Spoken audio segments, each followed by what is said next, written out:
Assalamualaikum warahmatullahi wabarakatuh. Salam Om Swastiastu, Namo Buddhaya, Salam Kebajikan. Perkenalkan, saya Alvina Siti Norozakun sebagai moderator dalam materi pengantar kebijakan politik luar negeri Indonesia yang akan dijelaskan oleh kelompok 4. Pertama-tama, saya ingin mengucapkan terima kasih kepada Pak Khairun Nas, SIP MIPOL, yang telah memberikan kesempatan bagi kelompok kami untuk menjelaskan materi tersebut. Baik, seperti yang kita ketahui bahwa dalam suatu negara pasti memiliki sebuah kebijakan yang bertujuan untuk mengatur permasalahan pemerintahannya. Baik itu bertujuan untuk masyarakat lokal maupun ke negara lain atau yang biasa kita sebut sebagai pihak internasional. Menurut Karl Jaholsti, beberapa unit analisis dalam menjelaskan politik luar negeri yaitu individu, negara, dan sistem internasional. Ketiga unit analisis ini berbeda satu dengan lainnya, di mana ketiganya membantu dalam menganalisis permasalahan politik internasional. Nah, kali ini bahasan kita adalah seputar politik luar negeri Indonesia. Seperti yang kita ketahui bahwa setiap negara yang berdaulat di dunia ini wajib membuat dan mengelola kebijakan negaranya mengenai relasi dengan dunia luar ataupun internasional yang bertujuan agar eksistensi sebuah negara dapat diakui. Selain itu, diharapkan dengan adanya politik luar negeri ini, Indonesia dapat menjaga hubungan yang erat dengan negara-negara lain dan beberapa organisasi yang bergerak di kancah global.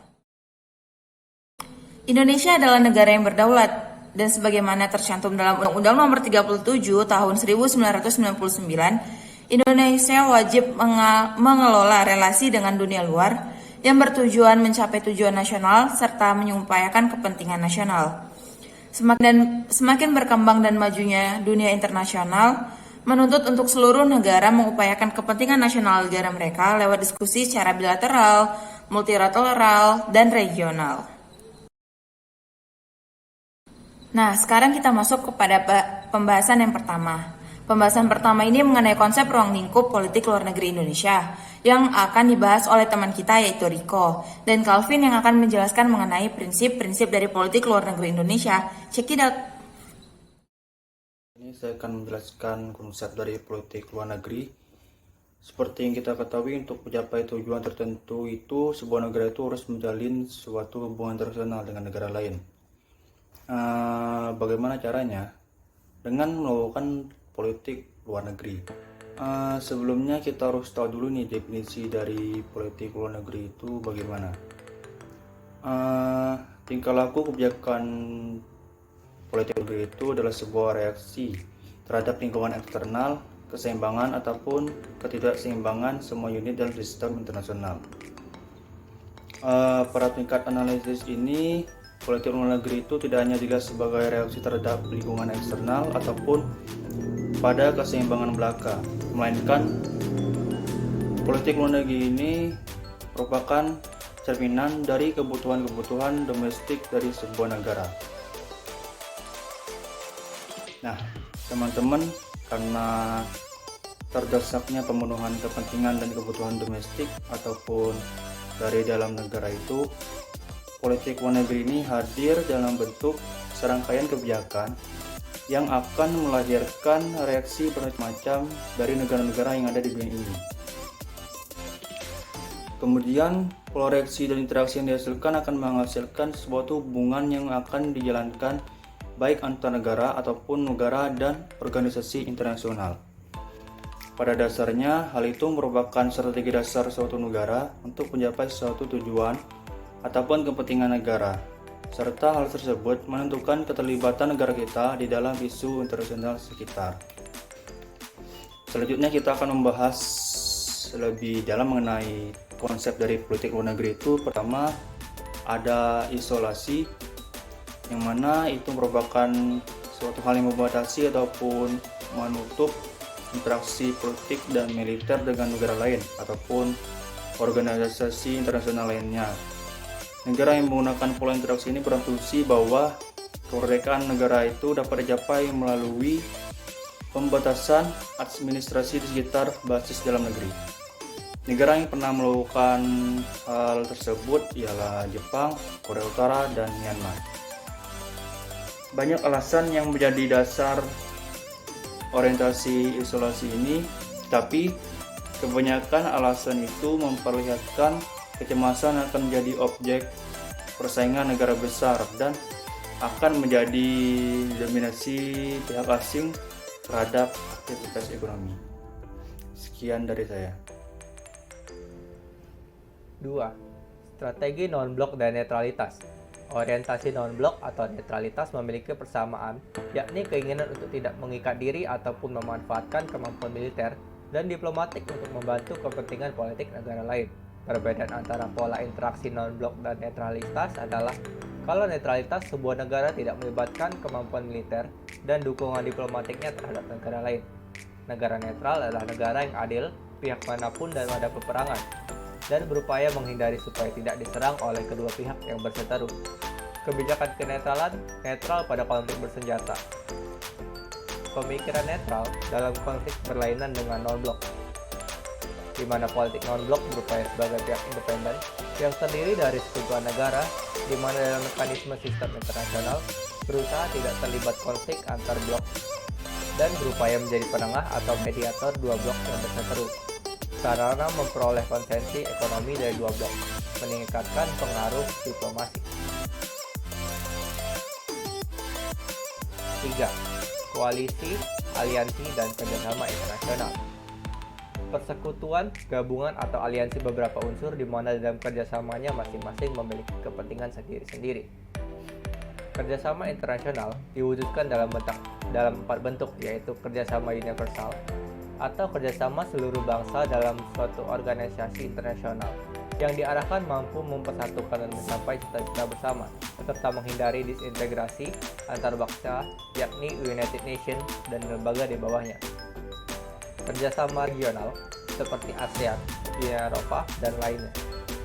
Kerjasama fungsional, kerjasama dalam ekonomi dan teknologi untuk menghasilkan interdependensi secara fungsional antar anggota dan antar anggota diasumsikan sebagai fungsi yang saling mendukung sehingga saling melengkapi kekurangan setiap negara.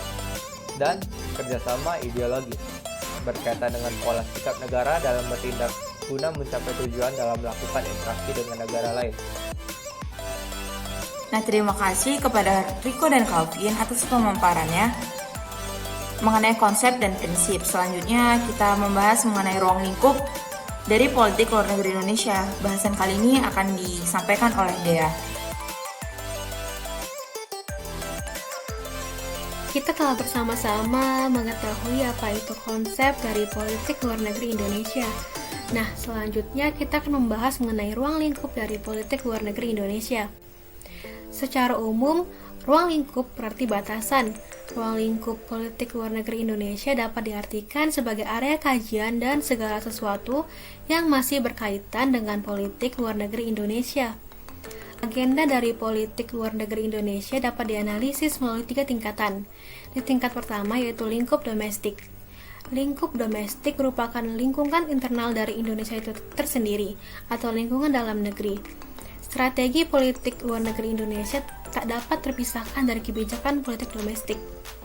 Pemerintah Indonesia haruslah berinteraksi dengan kondisi domestik dalam memberi tanggapan mengenai isu internasional ataupun juga kebijakan luar negeri, sehingga harus ada konvergensi yaitu antara politik domestik dengan kebijakan luar negeri. Yang kedua adalah lingkup regional. Lingkup regional merupakan lingkungan eksternal wilayah negara-negara lain yang berdekatan dengan Indonesia, yang membuat Indonesia tergabung dalam satu kawasan yang sama, seperti halnya Indonesia masuk ke dalam kawasan Asia Tenggara yang memiliki organisasi bernama ASEAN.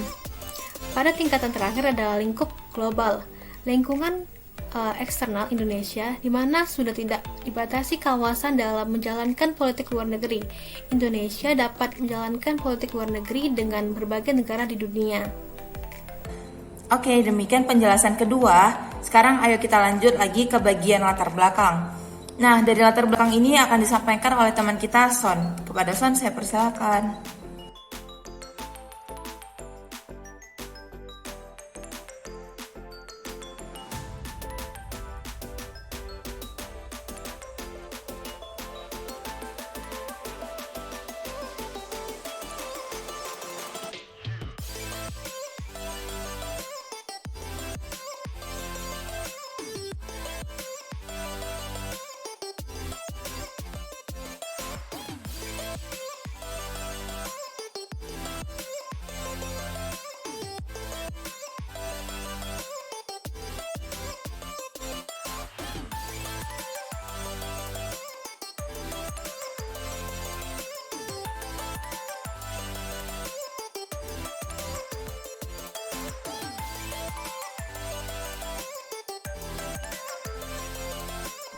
Nah, selanjutnya kita akan membahas mengenai sasaran dari politik luar negeri Indonesia. Bahasan kali ini akan disampaikan oleh Ben Hart.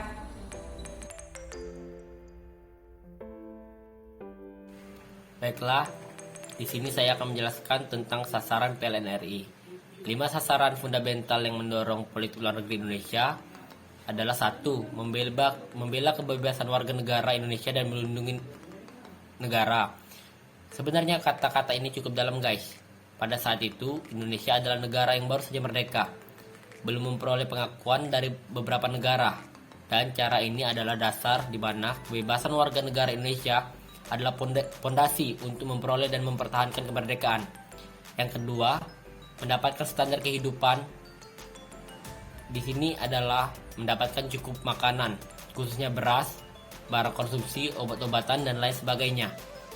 Yang ketiga, memperoleh peralatan modal. Nah, di sini tujuan Indonesia adalah merekonstruksi hal-hal yang telah dihancurkan dan untuk membangun kembali industri rekonstruksi baru serta untuk mekanisasi pertanian. Yang keempat, memperkuat prinsip-prinsip hukum internasional dan mendapatkan bantuan dalam mencapai keadilan sosial di tingkat internasional, di mana hal ini sepenuhnya sejalan dengan piagam PBB yang dimiliki kerangka membantu warga negara untuk tetap hidup dan mendapatkan kebebasan dari sistem kolonial. Yang kelima, memulai hubungan yang lebih baik dengan negara-negara tetangga. Bagaimana caranya? Indonesia mempromosikan diri dan mendorong negara-negara terjajah untuk mendapatkan kemerdekaan mereka. Indonesia membentuk alignment non-blok yang biasa dikenal sebagai Konferensi Bandung. Ini adalah bukti bahwa Indonesia berperan di kancah internasional arena sebagai titik aktif, tetapi Indonesia masih bebas dari dikte negara-negara blok. Nah guys, dari kelima sasaran fundamental yang telah dijelaskan tersebut, Indonesia berada di posisi netral dan aktif di kancah politik internasional. Selanjutnya kita akan mendengarkan penjelasan dari Ragil mengenai apa aja sih program-program dari politik luar negeri Indonesia dan kebijakannya. Baiklah, terima kasih kepada moderator atas kesempatannya. Saya akan menjelaskan program-program dan kebijakan politik luar negeri Indonesia. Politik luar negeri Indonesia saat ini sangat dipengaruhi oleh visi dan misi Bapak Joko Widodo, yaitu Presiden kita, yang dimana kebijakan luar negeri Indonesia difokuskan pada kebijakan berdasarkan nawacita bangsa Indonesia atau 9 agenda. 9 agenda ini bisa saya jelaskan dalam 3 uraian. Yang pertama adalah mengukuhkan identitas Indonesia sebagai negara kepulauan dengan konsep berbasis maritim, atau lebih yang kita sering kenal dengan poros maritim global. Memperluas maritimnya menjadi maritim global dan menjadi tumpuan percepatan maritim dalam pembangunan ekonomi serta perdagangan internasional. Yang kedua ada konsep diplomasi, yaitu kekuatan menengah untuk berperan dalam arena global. Hal ini ditandai dengan beberapa tahun terakhir memegang peranan penting dalam forum dan organisasi multilateral atau internasional seperti G20, PBB, dan ASEAN. Yang ketiga, yang terakhir, adanya memperluas hubungan yang lebih dekat dengan kawasan Indo-Pasifik. Terima kasih, saya kembalikan kepada moderator. Landasan dasar PLN RI. A. Sumber. Ada di sini systematic source. Sumber ini adalah satu-satunya sumber yang berdasarkan kepada lingkungan eksternal dan mengacu pada hubungan diplomatis dengan negara lain. Sumber satu ini berfokus kepada penanganan krisis serta isu-isu yang terjadi secara internasional. Kemudian ada societal source. Sumber ini berdasarkan pada hal paling mendasar suatu negara, yaitu sejarah serta kebudayaan mereka. Mereka menggunakan pengalaman masa lalu, norma, serta tradisi yang berlaku di masyarakat untuk membentuk kebijakan politik luar negeri. Sejarah perekonomian suatu negara juga menjadi pertimbangan agar kebijakan baru dapat mencapai kesejahteraan bermasyarakat. Yang ketiga ada governmental source. Sumber ini berdasarkan kepada kekuatan politik serta struktur internal pemerintah yang bertanggung jawab. Sumber ini digunakan sebagai bahan pertimbangan fleksibilitas kebijakan yang hendak dibuat terhadap situasi eksternal yang mungkin terjadi. Dan yang terakhir ada democratic source yang berdasarkan kepada kepribadian serta kemampuan aktor politik negara tersebut. Opini seorang aktor politik dalam ranah internasional lah yang dapat dijadikan acuan penting untuk mengkalkulasikan keuntungan sebelum menciptakan kebijakan luar negeri.